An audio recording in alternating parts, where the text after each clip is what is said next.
Thank you. It is my pleasure to be engaged in this ministry because I get to meet great patriots all over the country.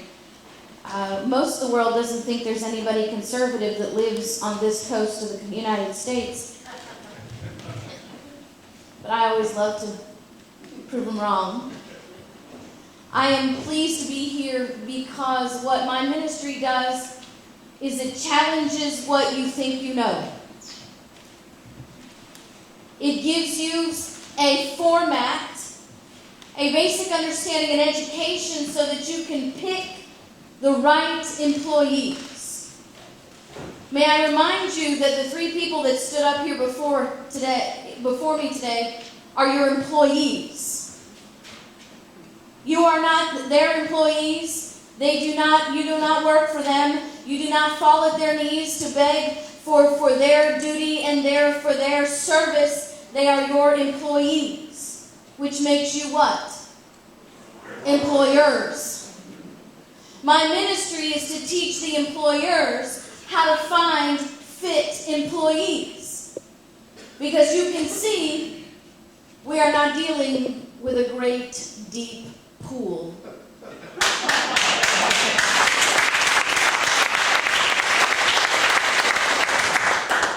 Now look, I am very plain spoken. My husband jokes that I don't have a diplomatic bone in my body, which is probably why I'm not an elected official, because I don't believe the truth is fair and balanced, and I don't believe I have time to tiptoe through the tulips and tell you gently. We are, as Thomas Wood Paine would say, are in the times that try men's souls.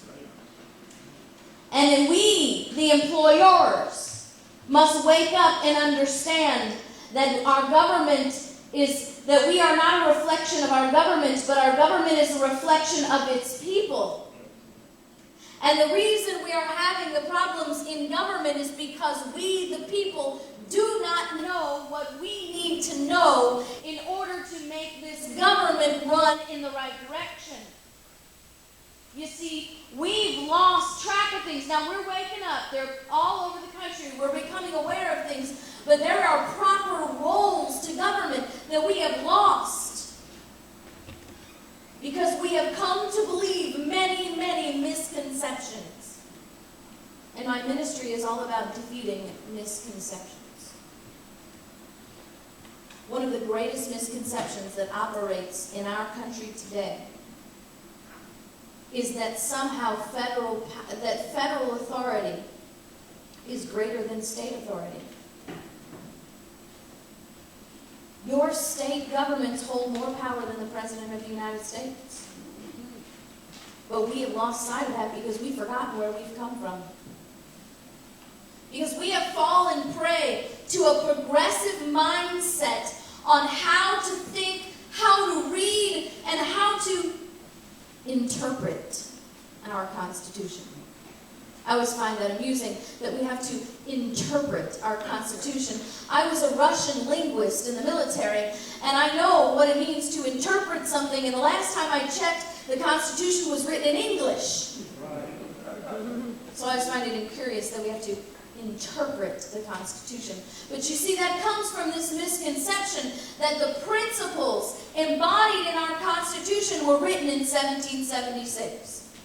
They were somehow thought up in 1776, written in 1787, and therefore you have people like Dick Durbin who can say, well, what is a journalist? We know that AP, we know that Fox, we know they're journalists. But what is a journalist today? Is a blogger, is a tweeter a journalist?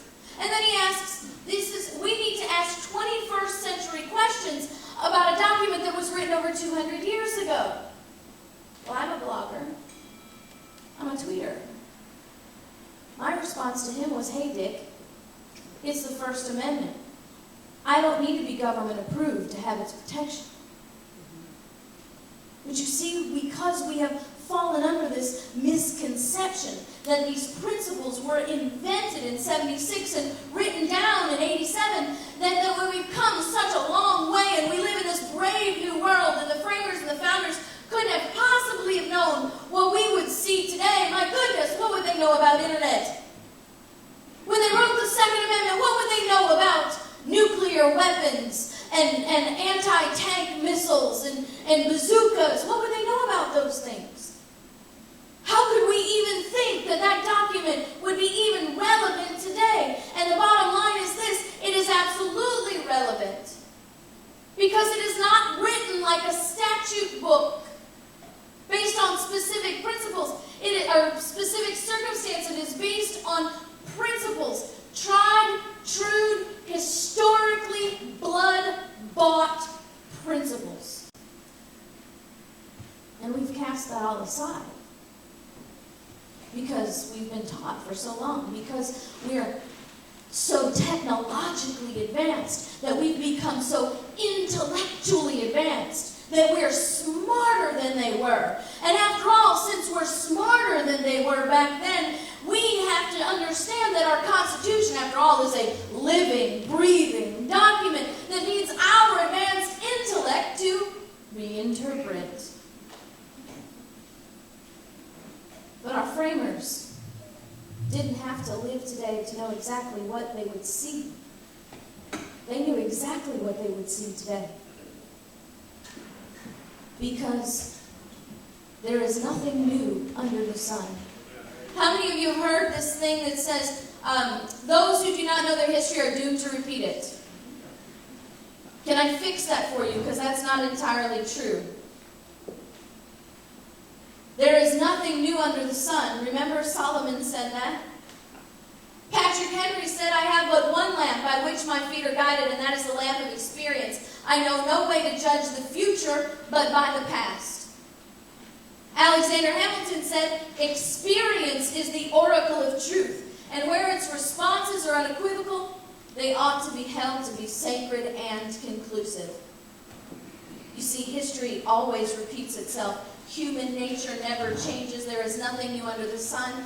But those who do not know their history are doomed to repeat its mistakes. And that's what we're doing. But we don't know it. Because we've buried that oracle of truth. We have extinguished that lamp of history. And we're allowing people to tell us that this is a brand new world and we have to reinvent the wheel. But you see, we don't have to reinvent anything. We just need to become reacquainted with the knowledge that our framers had when they built this nation. You see, our nation, our country was not built on fundamental principles of economics. It was not built upon fundamental principles of national security. There was one unifying fundamental principle that guided every person that framed and founded this nation, whether it was on this end of the spectrum or that end of the spectrum. One single unifying principle: liberty. John Adams said, liberty must be supported at all hazards. Patrick Henry said, like, give me liberty or give me death. James Madison said it was liberty that allowed them to focus disregarding their differences. They were able to put aside personal greed and political ambition because it was liberty that they were focused on. That is what we're missing today. We have people that have become so focused on their pocketbooks, so focused on national security, so focused on re-election that they are no longer acquainted with the truth of liberty. As a matter of fact, our Constitution was written on that principle. We did not create the federal government through the Constitution just to create the federal government. Read it. The purpose, the sole purpose of the Constitution is written right there in the preamble: to secure the blessings of liberty to ourselves and our posterity. We simply chose government as a mechanism to do that. But what is liberty? Where did it come from? How did it get here? What is our obligation to it? John Adams said liberty must be supported at all hazards. We have a right to it derived from our Maker. Have you heard of a principle called natural law?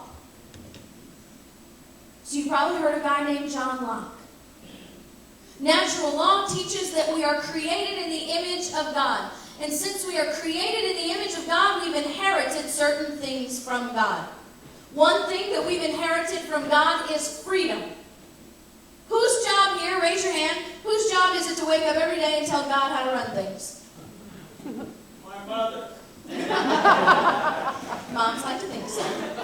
We try, don't we? But the bottom line is, God being the most ultimate free being in the universe, nobody tells him how to do things. Natural law says we're created in that image. We've inherited that freedom. We have not inherited the power nor the wisdom, but we have inherited the freedom. Now, the first thing, or I guess the second misconception that I want to get out of the way here is this. We do not want to be a country built on freedom. We cannot be a country built on freedom. And that's a little hard to take when we hear that because we don't understand what that means. If we are a country built on freedom, that means every individual in this country is free to lie, free to steal, free to murder. Does that sound like a place you want to live? See, freedom all by itself is anarchy. Liberty and freedom are not the same thing. Liberty is actually freedom plus morality. That shared morality that we hold as a people that says, I am free to lie and steal and murder, but I won't because it's wrong. Can I tell you something that'll make your legislators mad? Oh, come on, you gotta be a little bit more enthusiastic. Laws don't stop crimes. Do you know, I worked in the prosecutor's office. I've been involved in criminal law for almost a decade. I can tell you that criminal laws were not even designed to stop crimes. Criminal laws are designed to identify criminal activity and set up a mechanism to punish criminals. My goodness, if laws stopped crimes, we'd be a crime-free country because we've got way too many laws. Do you know there are only two things that will stop a man from murdering his neighbor? Because he's free to murder his neighbor anytime he wants to. He might suffer the consequences for doing that, but he is free to murder his neighbor anytime he wants to. There are only two things that will stop him, and it's not the law. Number one, knowing he's free to murder his neighbor anytime he wants to, but he won't because it's wrong. Number two, knowing he's free to murder his neighbor anytime he wants to, but he won't because he has a well-armed neighbor.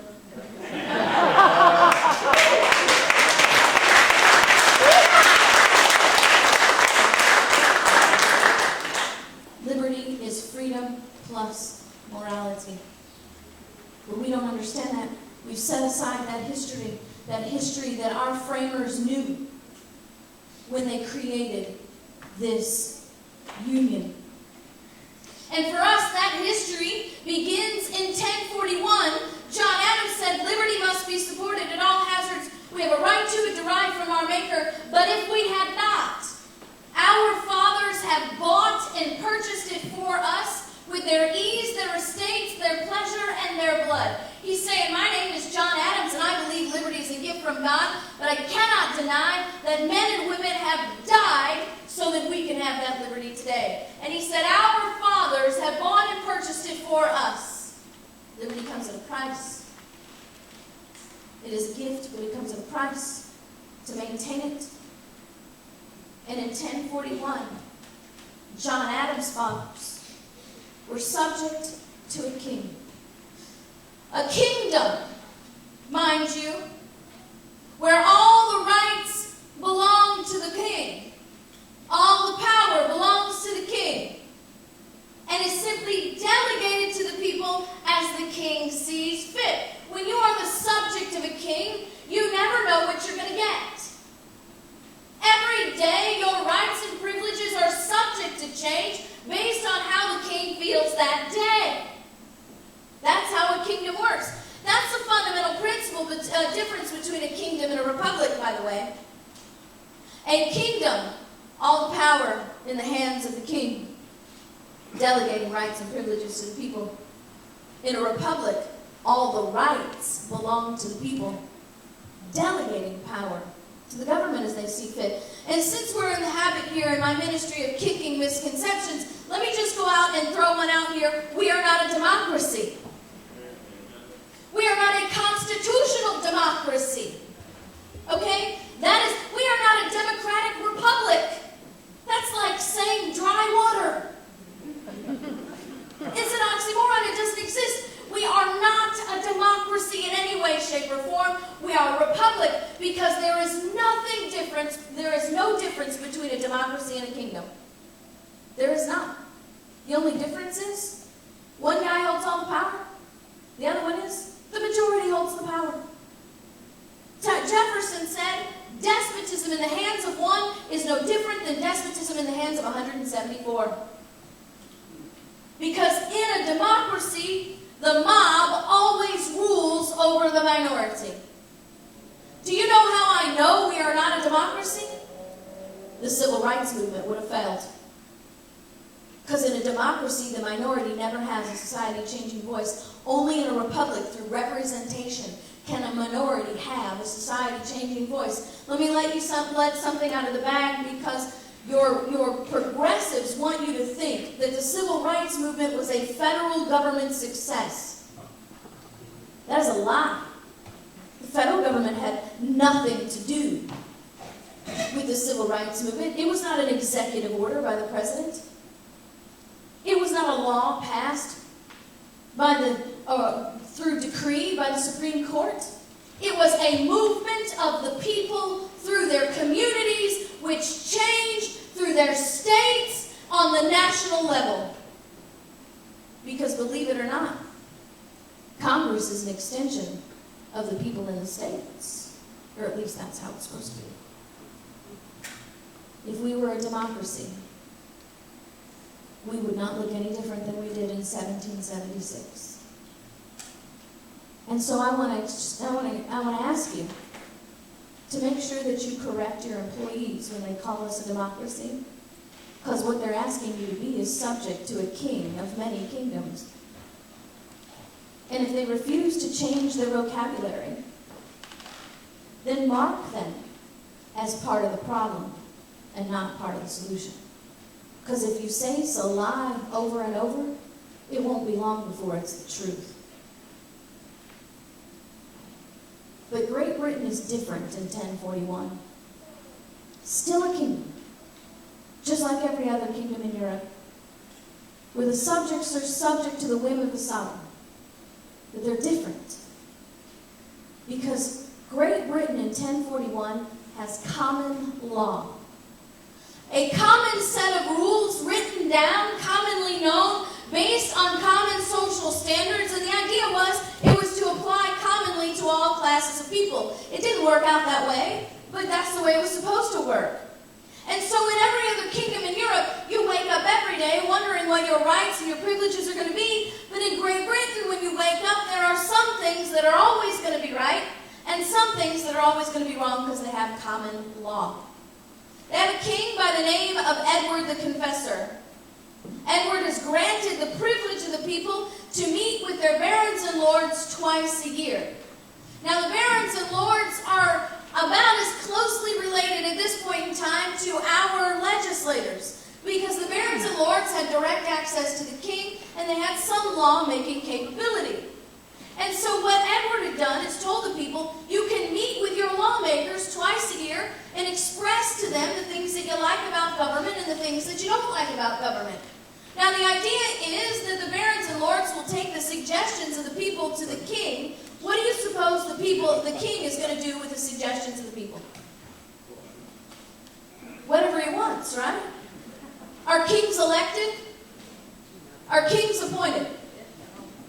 They're on the throne by divine right. They believe divine right, meaning God, through birth order, has created kings and placed them on the throne, which means the king is only responsible to God himself. But this is the beginning of their understanding, this awakening in the people's hearts and minds and souls, that they have something to say about how they're being governed. Well, guess what? Edward's on his deathbed. He's had no son. So the people of Great Britain desperately want to keep an Englishman on the throne. Because when you have no direct heir to the throne, that means a cousin from another country is going to come over being king. And when you get a foreign king, you never know what you're going to get. So they want to keep an Englishman on the throne, so they hatch out this plan to make Edward's second in command by the name of Harold to be king of England. Now, Harold has no birthright to the throne, and Edward has a cousin who does. His name is William I, and he's in Normandy. He hears that he's being passed over as king and given the throne to somebody who doesn't even have a birthright to it, and he gets really upset. Unfortunate to the people of Great Britain, William has a nickname. He's called William the Conqueror. What do you suppose happens when you make a guy mad whose nickname is the Conqueror? He conquers, right? He raises up his Norman army, goes over to Great Britain, defeats Harold and the English people, sets himself up on the throne. Now this is 1066, so we're deep in medieval times. This is not unusual, right? You've seen the movies. But this is not just any kingdom. This is Great Britain because they're unique. And William hates Great Britain. Now you understand we don't have to hear William say we hate Great Britain, right? We can better judge a person by their actions than by their words. Right? Don't you wish we voted that way? William hates the restrictions that Great Britain places on the king. And William sets himself up on the throne and sets about to fundamentally transform Great Britain. Now, if you're going to transform a kingdom that is unique, what is the first thing you're going to attack? The thing that makes it unique, right? What made Great Britain unique? Common law. William passes a law that says, if you want to address the king in the king's court, you can't do it in your native language of English anymore. You have to speak French. That'd be like going to Washington, D.C. and being told if you wanted to speak to your president or your congressman, you had to do it in a foreign language. They'd already become accustomed to a certain amount of representation. Now that's not all William has done. William, in his steps to fundamentally transform Great Britain, starts passing laws. First, he has to fix something. What is the first thing you're going to attack? Common law. He starts replacing the judges in the common law system with judges that are not loyal to the common law, but loyal to the ideology of the king. He starts then using those judges to enforce his foreign Norman law on the people of Great Britain, contrary to their common law. He starts placing his agents as head of the churches, not men loyal to God, but men loyal to the ideology of the king, to enforce his unconstitutional laws and use the churches to collect his taxes. He starts chasing the private landowners off of their land through threat and force itself, and then handing over their land to his foreign friends. How else do you keep foreign law in a country unless it's full of foreigners who like that law better than the common law of the land? This goes on for about 40 years. William has had 4 sons. He and his first son don't get along, which is probably an understatement because his first son tries to murder him. Now, if you're the son of the king and you've unsuccessfully attempted to murder the king, you're probably not sticking around in the kingdom, right? He runs off to fight in the Crusades. William's second son was killed in an accident, leaving his 2 younger sons, the only heirs to the throne now, William II and Henry I. William I falls off his horse, is mortally wounded, and his son, William II, takes the throne. History shows, or at least records, that William II was an evil, ruthless king. William II rules for a short while until one day when William II and his little brother Henry I went hunting together. and William II is killed in a mysterious hunting accident when a stray arrow from Henry's party accidentally hits him and kills him, mysteriously catapulting Henry to the throne, right? Do you believe this was an accident? Well, neither did the people of Great Britain, because remember, human nature never changes. Nobody believes this to be true, so the government, realizing that when you disagree with the king's authority to be on the throne, it's not like you elect somebody or recall somebody, you chop off heads. So Henry, being fond of his head, wanting to keep his head, they said, what we're going to do is we're going to conduct an investigation. We're going to investigate this matter to determine whether Henry is at fault for the death of his brother or not. How do you suppose that's going to work out with the government investigating itself? Sort of like Eric Holder being investigated by the Department of Justice or the IRS or anybody, right? The conclusions are the same. Henry's not at fault for the death of his brother and is fit to be king. But the people of Great Britain were not believing the truth of this investigation either. So Henry and his advisors figured out that they have to do a couple things to appease the people. Two things Henry does. Number one, he promises to marry an Anglo-Saxon woman. Now, the Anglo-Saxons are the majority of the population in Great Britain. The advisors had figured if you make the majority happy first, you've won most of the battle. But the second thing that Henry does, the most important thing is, Henry signs the first document in the genealogy of our Constitution. Our Constitution was not invented in 1776, was not written in 1787. It took 700 years to write our Constitution. 5 fundamental documents that had to be written over those 700 years before our Declaration of Independence could even be penned. And just like if a time machine had come through and killed your great-great-grandfather, you would not be here today. Any one of these 5 documents not existing, and we would not have the documents that we have today.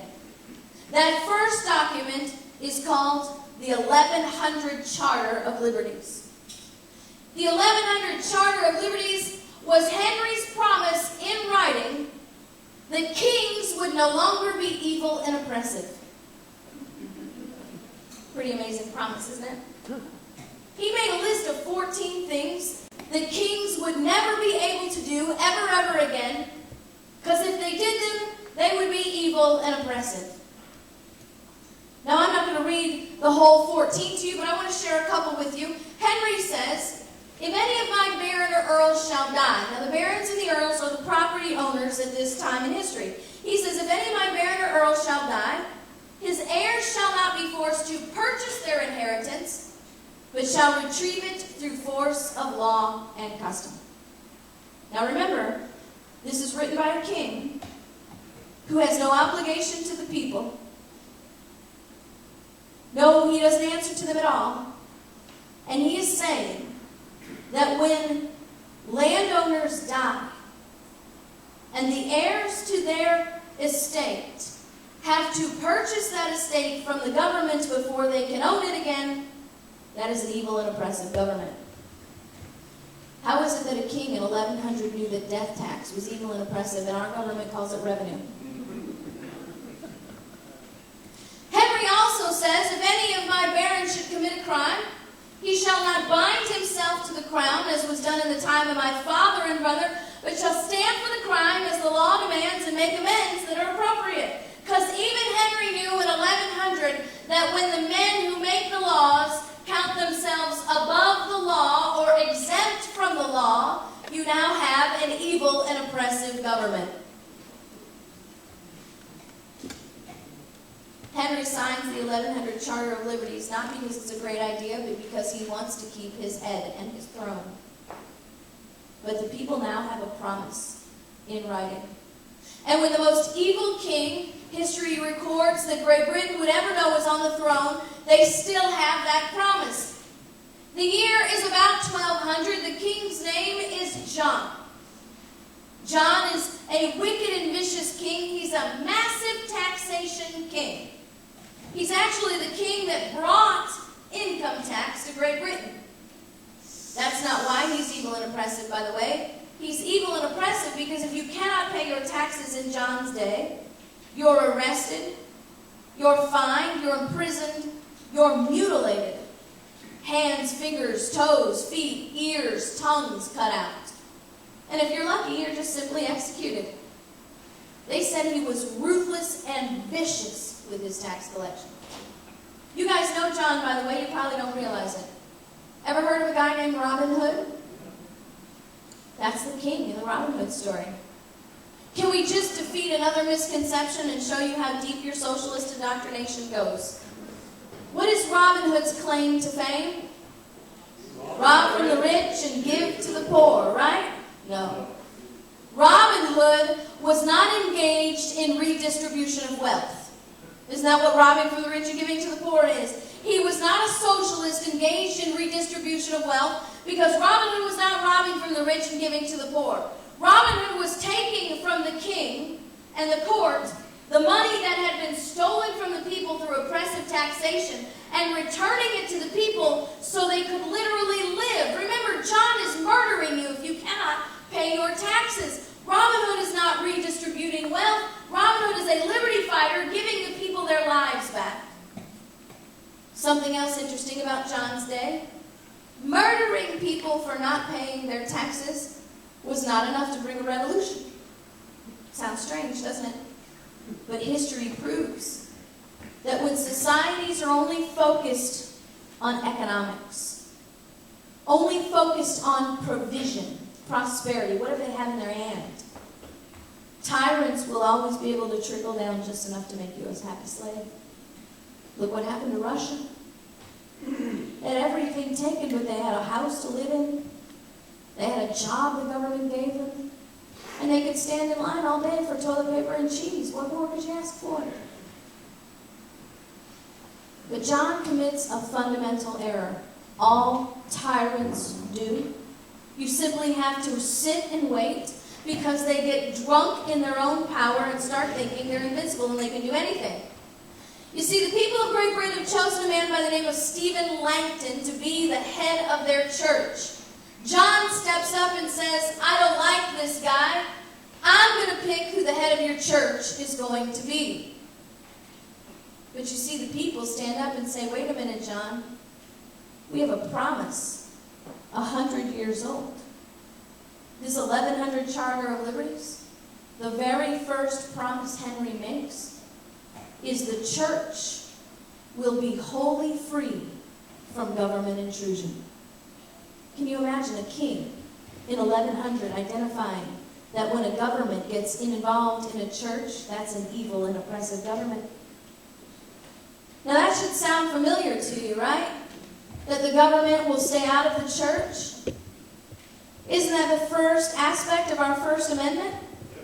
See, we didn't invent that. We inherited that from 1100 when a king was set about to identify evil and oppressive governments. Let me give you a pop quiz. Are you ready? You didn't know you were going to have one of those, did you? All right, no cheating. No pocket constitutions to be used. No smartphones. Don't ask your neighbor the answer. Don't whisper the answer out loud. Don't lip sync the answer because I want your neighbor to have a personal assessment of his knowledge to the answer to this question. There are 5 individual liberties identified in the First Amendment alone. 5 different individual liberties. Name all 5. Not out loud. Name all 5. We have a Supreme Court justice in Florida who took this poll, found out that only 2% of the people asked could name all 5. So I know that there are people in this room who could only name 4.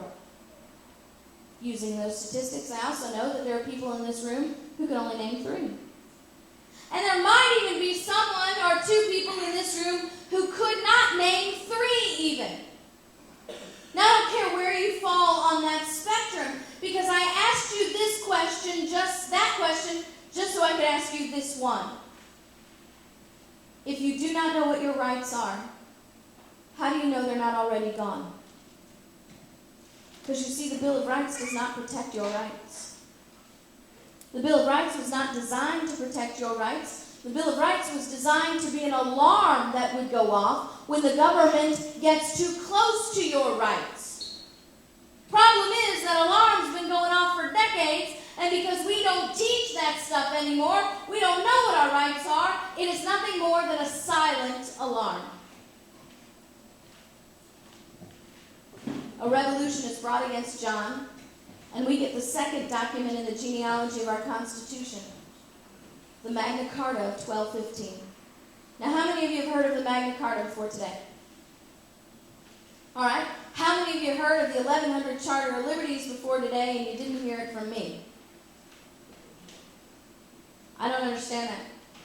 Even our most modern day constitutional studies that profess to be the be-all, end-all, if they take you to the Magna Carta, they don't take you to your 1100 Charter of Liberties. That blows my mind. The Magna Carta doesn't exist without the 1100 Charter of Liberties, and when you cast out the 1100 Charter of Liberties, you miss a very, very important step in this development in the hearts and minds and souls of the people as to their liberty and their responsibility to it. Who wrote the 1100 Charter of Liberties? You remember? The king. Who wrote the Magna Carta? The people. Now they were the aristocracy, mind you, but they were still the people nonetheless, still subjects to the king. No rights, no privileges unless the king had given them to them. They're still subjects in a kingdom.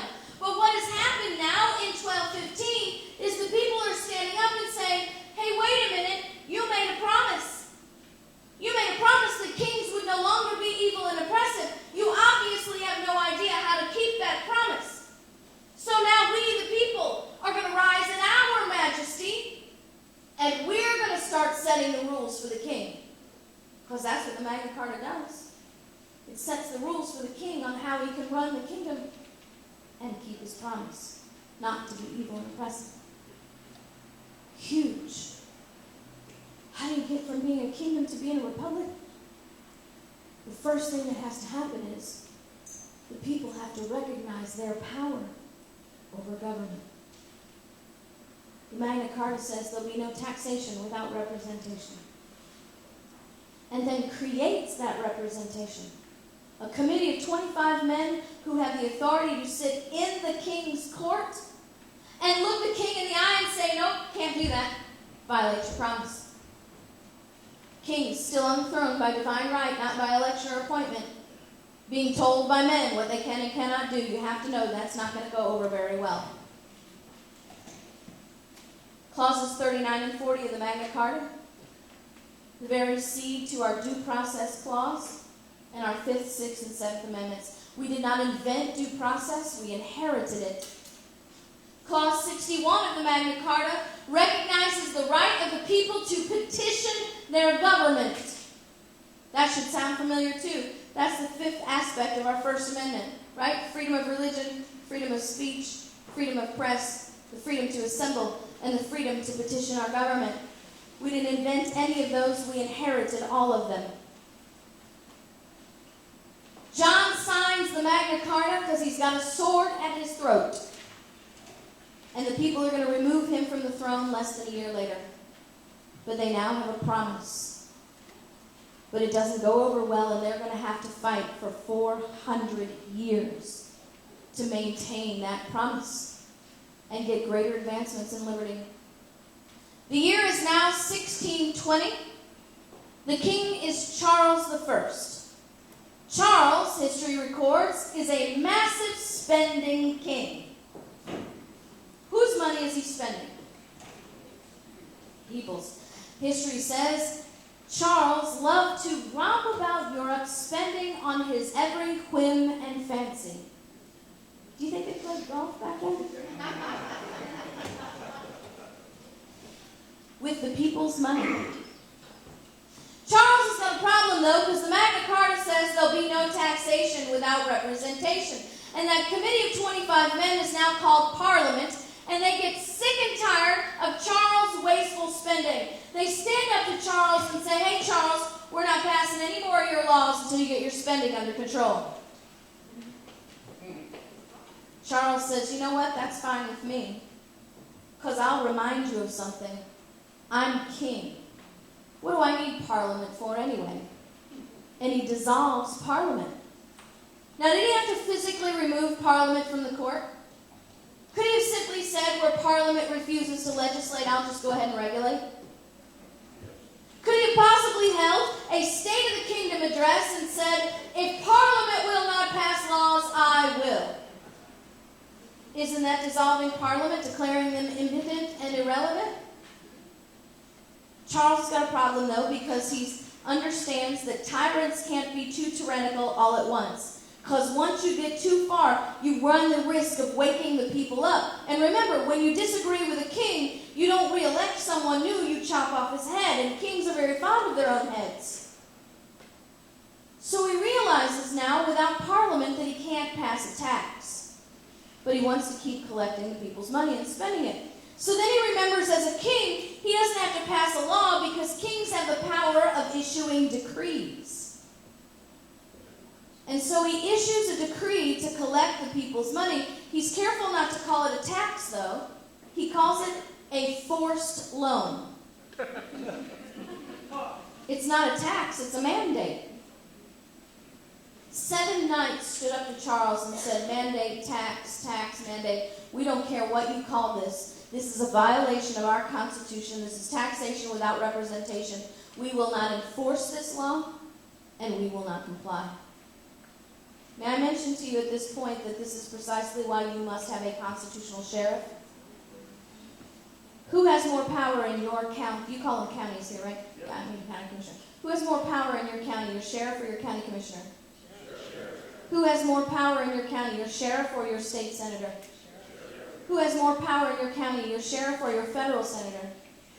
Who has more power in your county, the sheriff or the President of the United States? Absolutely the sheriff. If the President of the United States comes in your county and commits a crime, your sheriff can arrest him and not ask anyone's permission to do it. The President of the United States cannot make any type of regulation whatsoever that binds your sheriff. So why do more people vote for presidents than they do for sheriffs? You guys are, fortunately, through an unfortunate circumstance, learning where the real power exists and the real control. It's in your local governments. You want to change your community fundamentally? Elect a constitutional sheriff. Everybody in your county send $10, and everybody in your county who wants a constitutional sheriff sends $10 and 10 hours to the election of a constitutional sheriff. You'll have one. Everybody who sends $10 and 10 hours to your federal senator, all you've done is buy him a steak dinner, and he will remember you at all. Charles arrests these knights, throws them in prison, denies them their due process, claiming that they are such a threat to the security of the kingdom that they don't deserve their day in court, and they die there. But a revolution is born, bringing us the third document in the genealogy of our Constitution, called the Petition of Right of 1628. The Petition of Right of 1628 is the embodiment of Clause 61 in the Magna Carta, the right of the people to petition the government of their grievances. It is a list of grievances against Charles on how he's violated the Magna Carta and broken his promise in the 1100 Charter of Liberties. It declares, most amazingly, that liberty is the inherent possession of men and not the gift of governments. So we've come from 1100, from a promise from a king, to 1215, the people realizing their responsibility to their liberty, to now in 1628, recognizing that government has nothing to do with liberty. It's the inherent possession of men.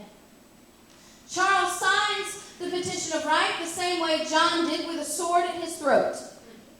But they don't remove Charles from the throne like they did John. They leave him. Perhaps they thought that Charles has learned his lesson through this revolution and he's going to change his ways. How do you think that's going to work out for them? Not good. Charles does change something. He changes what he's spending money on. See, the years between 1628 and 1641 are very violent times in Europe. The Moors, the Catholics, the Protestants, all fighting each other all over Europe for power and territory. Not in the name of God, but in the name of power for men. And Charles is telling the people, I got to have more of your money. Give me more of your money. We've got to have it because we've got to fund our allies in these foreign wars. If we do not fund our allies in these foreign wars, then the enemies will win and then they will come after us. It is a matter of our national security to fund our allies. 1628 was a big year, though, and they're watching Charles real close. They're noticing Charles is talking out of both sides of his mouth. You see, Charles is having his own problems at home. Civil eruptions. Because guess what? He's already not keeping his promises. Charles is not funding their allies. They find out Charles is actually funding their enemies. Because the enemies have promised to help Charles with his civil issues. Charles is brought up on charges of treason, found guilty, and sentenced to death. Bringing the fourth document in the genealogy of our Constitution, called the Grand Remonstrance of 1641. The Grand Remonstrance of 1641 leads to the execution of Charles in 1648. It is a list of grievances against Charles on how he's violated the Petition of Right, the Magna Carta, and broken his promise in the 1100 Charter of Liberties. This is an amazing document. Now remember, we started off understanding that today, our progressive elite want us to believe that we're infinitely more intelligent than they were back then. So I want to share with you what the people of 1641 identified. In the Grand Remonstrance, it reads, "The root of all this mischief we find to be a malignant and pernicious design to subvert the laws and liberties of this kingdom." What they're saying is, we've been watching tyrants now for 600 years, and we're noticing a pattern. Tyrants using the same bags of tricks. They call it a malignant and pernicious design, whose only goal is to overturn and undermine liberty. The malignant and pernicious design. An actual design identified in 1641. Are you interested? Yes. Ready? Corruption of the court system. Infiltration of foreign law. The government inserting itself into the churches. Diminishing property rights of the people. Manipulation of the monetary system through fiat money. And disarming the people while the government stayed armed. The malignant and pernicious design. Do you think we're smarter now? Because I'm thinking if we were smarter than we were in 1641, we wouldn't be seeing the same malignant and pernicious design, right? Are you guys familiar with Agenda 21 here? Yes. Well, that's what your little metro rail thing is, right? You know that. That's Agenda 21, Sustainable Development. Would you be interested in knowing that the United Nations, who's behind all of this, did not invent sustainable development? Go read the Grand Remonstrance of 1641, and you'll see that Charles was engaging in sustainable development. There are several grievances against Charles that line right up with sustainable development, but I guarantee you're going to run across two. They're back-to-back, one thought, broken down into two grievances that will make your skin crawl. It says Charles is taking the private land from the landowners in the name of resource preservation, and I quote, depopulation. Not only that, you'll find a grievance that says Charles is attempting to remove them from the gold and silver standard by creating brass fiat money. And in 1641, they called that treason and chopped off his head. We can learn something. Those who do not know their history are doomed to repeat it. And its mistakes. This is not the last time our ancestors, John Adams' ancestors, would have to fight. Just 40 years later, they have a king named James II, who is engaging in the whole malignant and pernicious design all over again. Only this time, James is going to try to distract and appease the people. You see, he's doing the whole foreign law, the whole thing, the whole corruption of the court system. James actually goes about corrupting the court system not only with foreign law, but he creates a separate independent court system called the Court of Ecclesiastical Causes, whose only purpose is to circumvent the common law. A whole court system, not bound by the common law. That should sound familiar to you. We call it today administrative law courts, the ones that run the EPA and the FDA. So he tries to distract the people by issuing a decree called religious liberty. Because the people are getting tired of being persecuted by the church by not wanting to be members of the Church of England.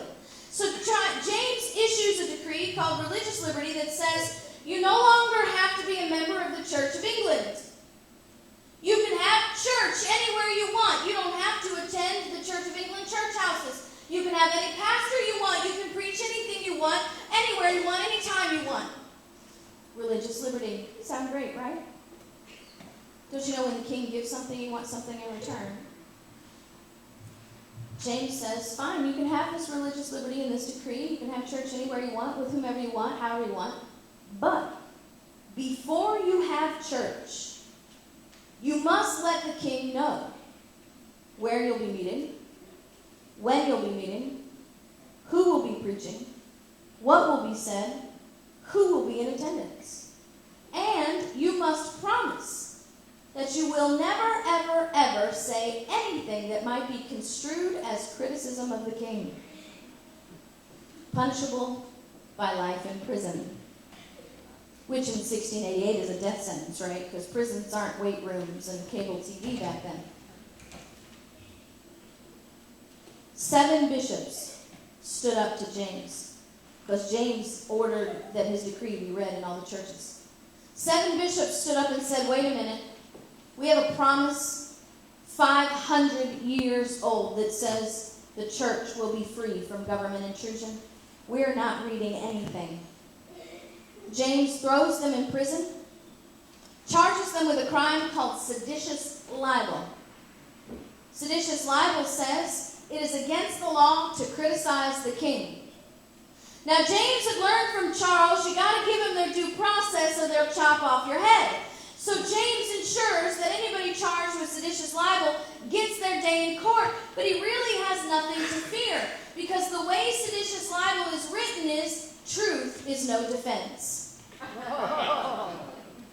Because even if you're writing your criticism of the king, you're wrong because it's expressly forbidden. 7 bishops got their day in court. 7 bishops who should have been sentenced to death were actually acquitted because 2 judges refused to follow an unconstitutional decree of the king, and a jury of their peers refused to find them guilty of an unconstitutional crime. Because that's how it's supposed to work. So you see, 1688 brings the glorious revolution of 1688 and the 5th document of our Constitution's genealogy, the English Bill of Rights of 1689. Another list of grievances against James II, how he's violated the Grand Remonstrance, the Petition of Right, the Magna Carta, and broken the promise of the 1100 Charter of Liberties. This document is also amazing, as they all are, and it says, the late King James II, by the assistance of evil counselors, judges, and ministers employed by him, did endeavor to subvert and extirpate the laws and liberties of this kingdom. Now that word subvert means to overturn and undermine, but I actually had to look up that word, extirpate. It means to completely destroy. Can I ask you a silly question to make a point? If I completely destroy something, is there anything left? No, because then it's not completely destroyed, right? It's only partially destroyed. And so what they said in 1689 is that what James was doing was completely destroying liberty, leaving no liberty left. Now, as these documents were written over the years, they got longer and longer, more grievances were written. And I'm not going to go through the whole thing, but I think I only need to read to tell you about one grievance to help you understand this is not a brave new world that we live in. We didn't invent the principles in our Constitution. We inherited them And it's about time we picked up that lamp of history. Because you see, they said James was completely destroying liberty by writing law, overturning law, and setting aside law without the consent of Parliament. Because you see, they had separation of powers in 1688. We didn't invent that. They had a legislative branch in Parliament, they had an executive branch in the king, and they had a judicial branch. And in separation of powers, they had powers they could not share. And they said when the executive branch was writing law, overturning law, and setting aside law, when that is the sole privilege of the legislative branch, that is the complete, remember, not partial, not mostly, complete destruction of liberty. So if we're so smart today, how is it that they knew that executive orders in 1689 were the complete destruction of liberty, and today our Congress does nothing about them? How about this? They knew that they were completely destructive of liberty back in 1689. How come our states do nothing about it? Because you see, your state has more power than the federal government. In 1776, we created independent, sovereign states. Now that word state doesn't mean Florida, Georgia, Washington, Oregon. Go read your Declaration of Independence. That word state means Great Britain, France, Spain.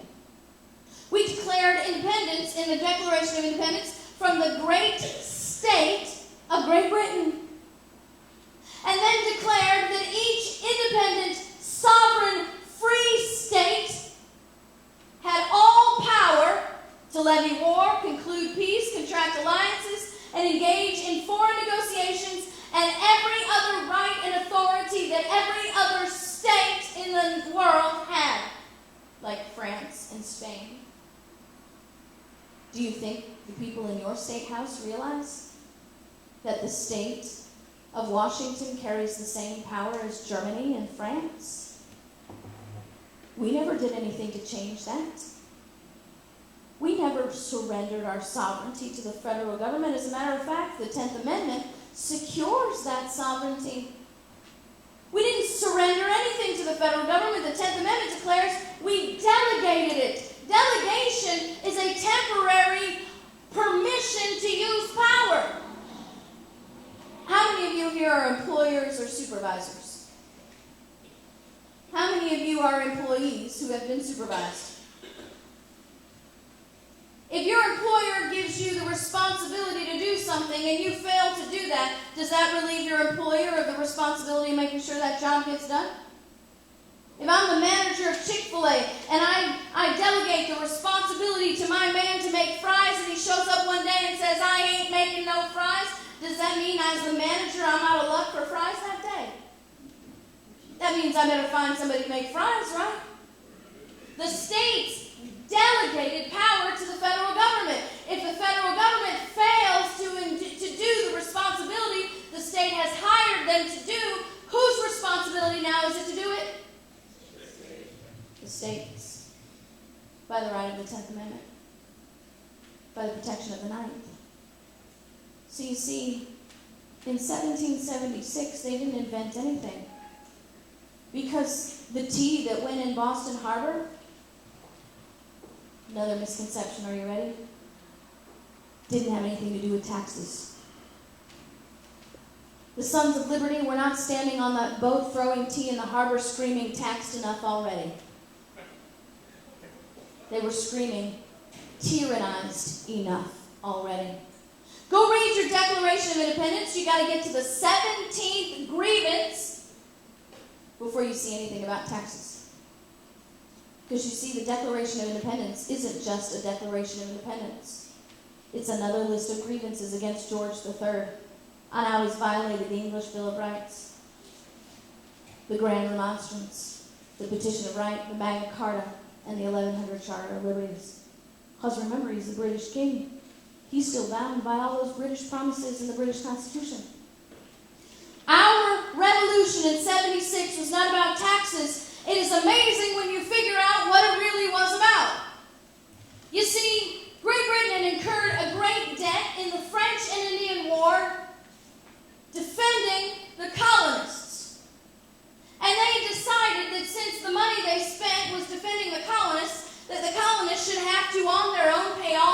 back.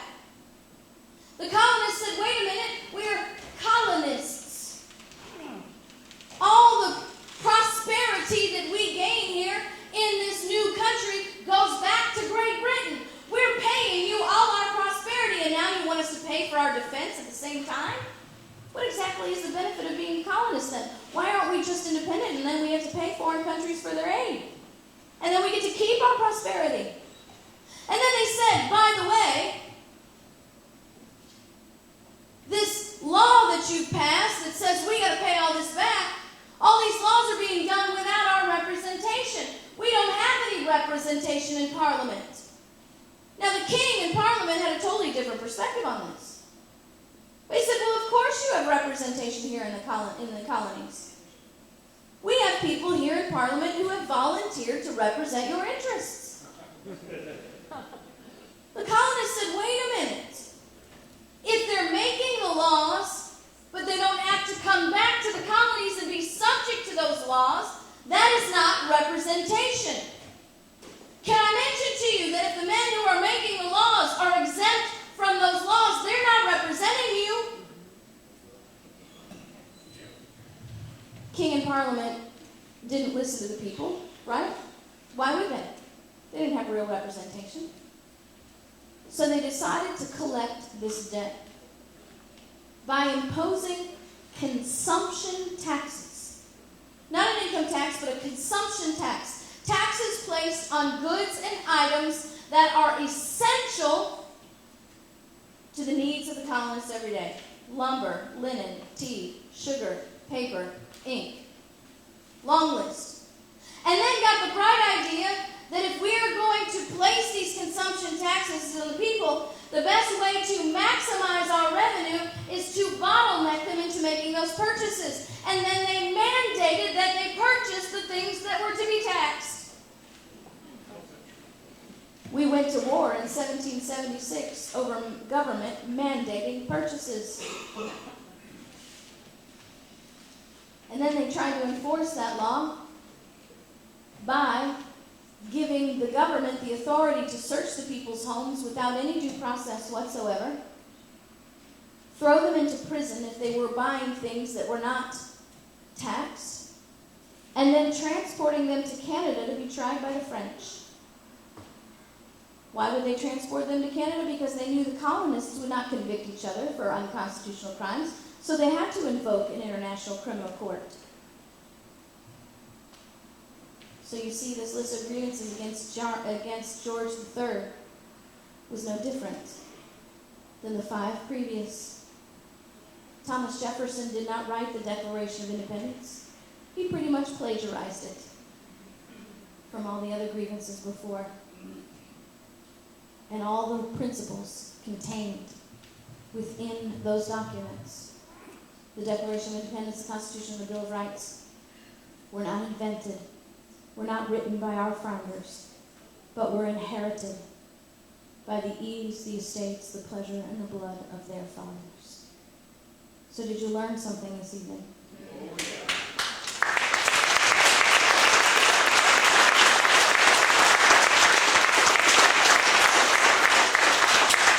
Let me ask you a couple questions before we finish up. Do you think what you've learned tonight is essential to the proper understanding and application of our Constitution? Yes.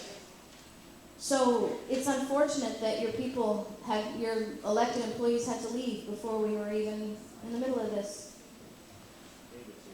Except your county commissioner, is he still here? All right, there you go.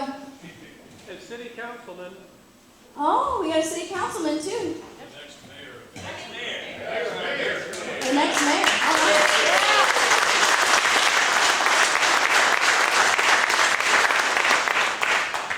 When I was in undergraduate school, I worked my way through undergraduate school for a short period of time as a plumber. The master plumber that trained me wouldn't let me touch a toilet until he was certain that I had the proper training and expertise not to mess it up.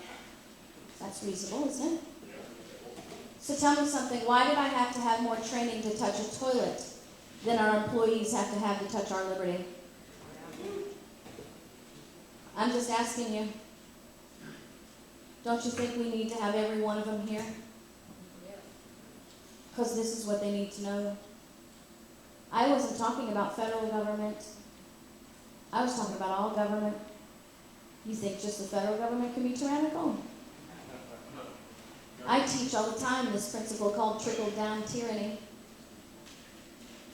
It's the thing that allows our police officers in Boston to march through the town in full battle array with armored vehicles and rip people out of their homes in the name of national security. And it's about time our city councilmen and our county commissioners realize they have more power than our senators and our representatives in Washington, D.C., and start defending the liberty that they took an oath they swore to protect and defend in the Constitution of the United States. My problem, the concern that I have is we have too many people taking empty oaths.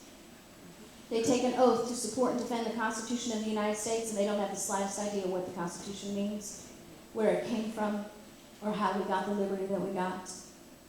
That it's not freedom. That it's freedom and morality. That it was not invented. It was inherited. The inherent possession of men, and not the gifts of government. If you had a county commission full of people who understood this, city council full of people who understood this, a school board full of people who understood this, your community would look totally different. This is our responsibility, our absolute responsibility as employers, to make sure we have qualified employees. Now, I teach a 5-hour workshop that teaches the history that I just taught you, but then I walk through the Bill of Rights 1 through 10, just like I did this. Not my opinion, historical fact. Teaches you why we have the First Amendment, why the first is first, why there are 5 individual liberties in the First Amendment. 2 questions that you have to ask every single employee who wants to have a common sense debate on gun legislation. 2 questions that must be asked. What do the Second and Third Amendment have to do with each other? Why do 5, 6, 7, and 8 work together? Why do 9 and 10 look different than the first 8? Have you ever noticed that?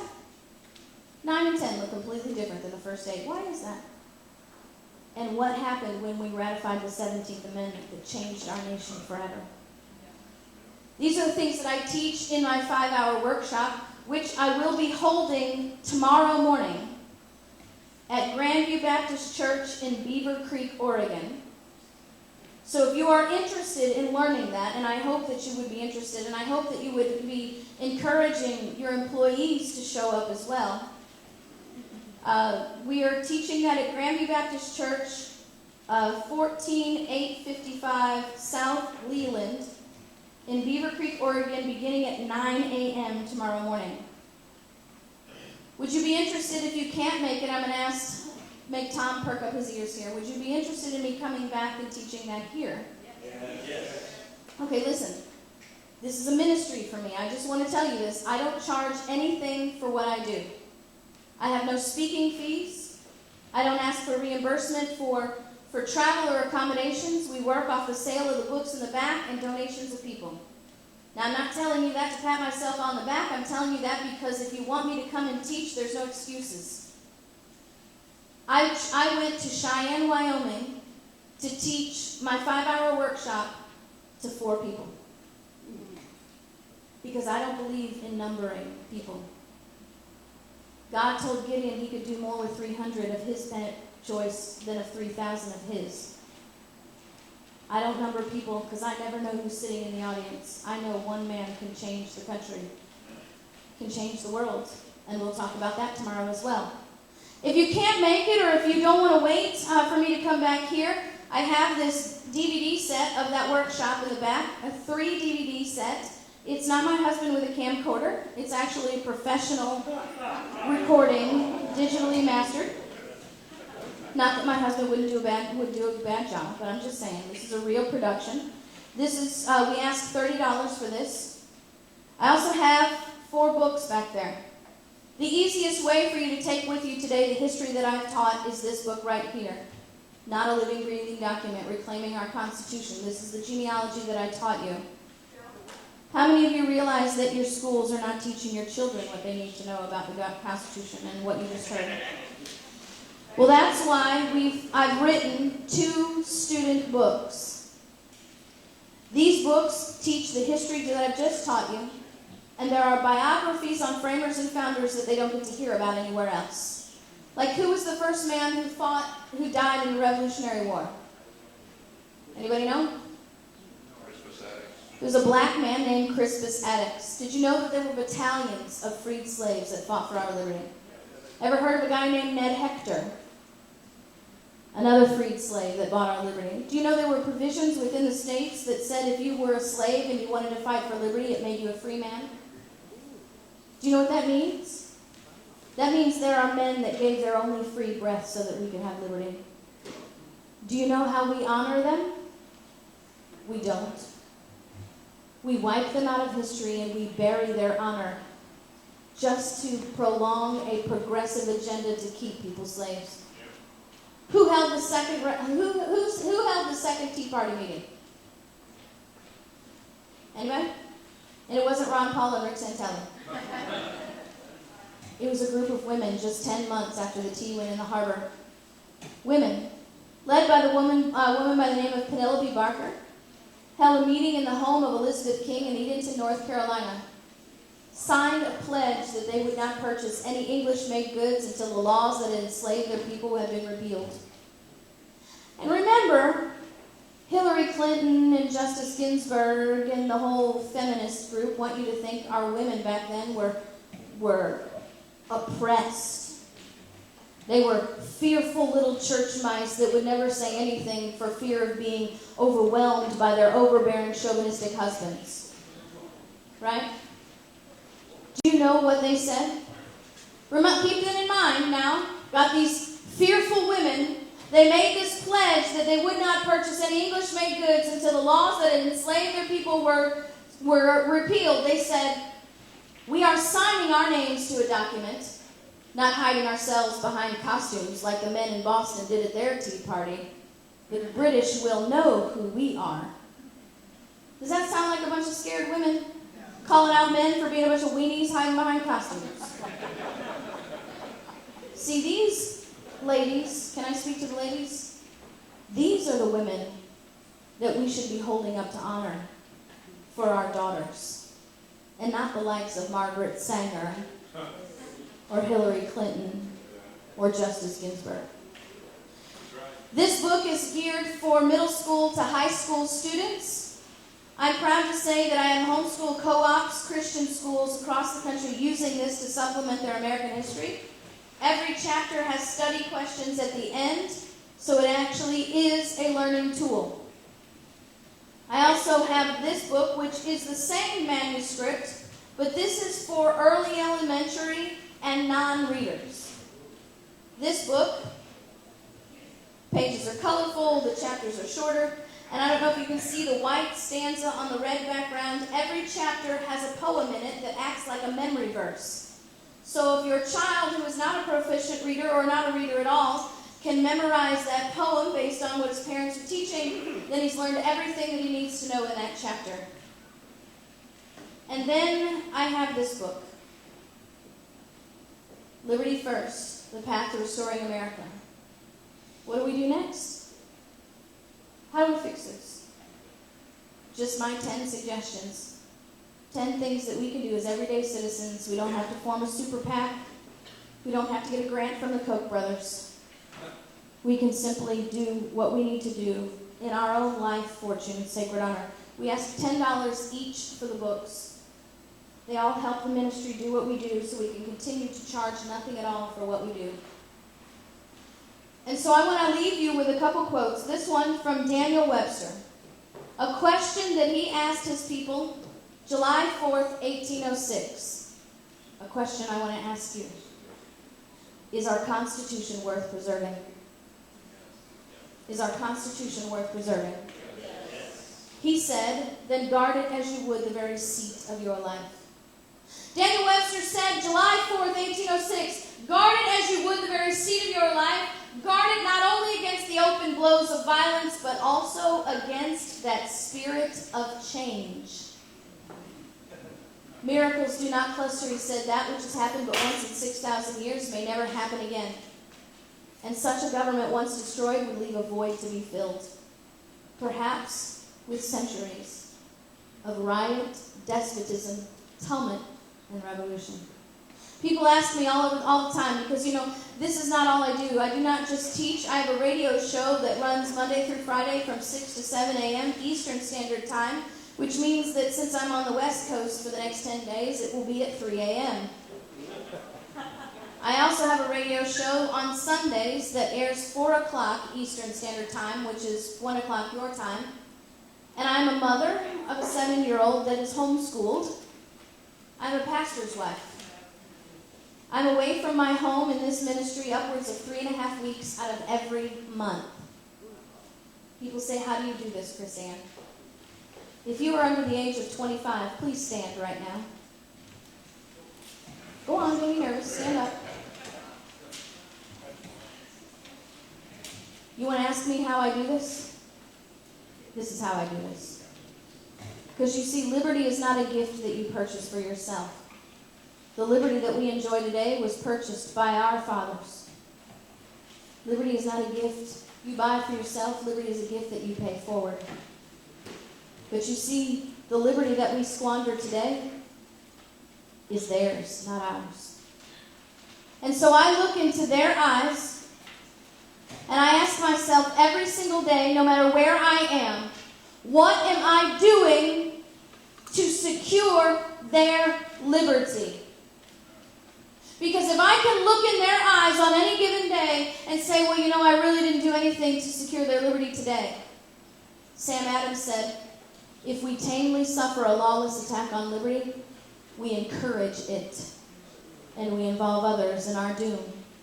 He said it's a serious consideration that ages and millions yet unborn will be the miserable sharers of our experience. You see, if we go through our days looking at these young people, staring them in their eyes and saying, I've done nothing to secure their liberty today, then what we've admitted is on that day you were a cheerleader for tyranny.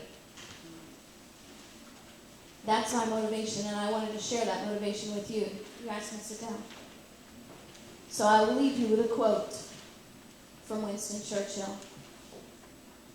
Still, if you will not fight for the right when you can easily win without bloodshed, if you will not fight when the victory is sure and not too costly, you will have to fight with all the odds against you and only a precarious chance of survival. But he said, you know what? There'll be even a worse case. You will have to fight when there is no hope, because it is better to perish than to live as a slave.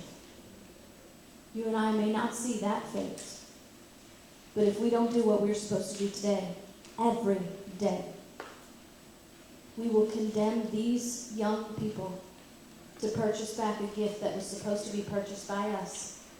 And they won't do it at the ballot box. You see the sign of the times. They will not do it at the ballot box. They will do it with their blood.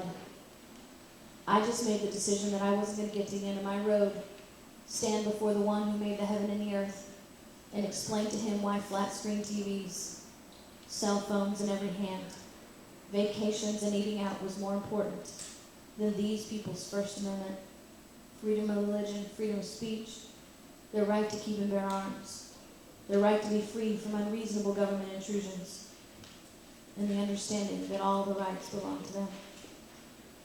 So all I'm asking you to do, support this ministry any way you can. Please pray for us. But most of all, don't leave here the same way you came in. Don't leave here the same way you came in.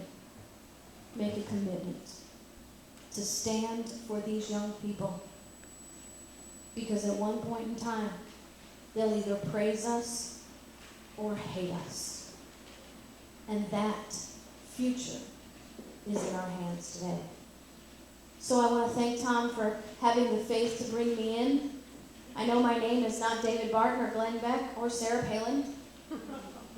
And it takes a leap of faith to bring some crazy person from the southern part of the United States, northern Florida, See, in the North Florida, we're still the South. You go to South Florida, they're North.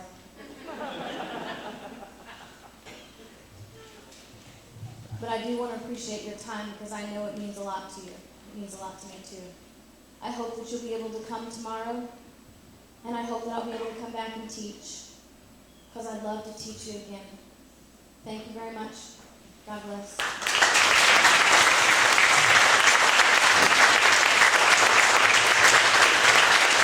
Thank you, KrisAnne.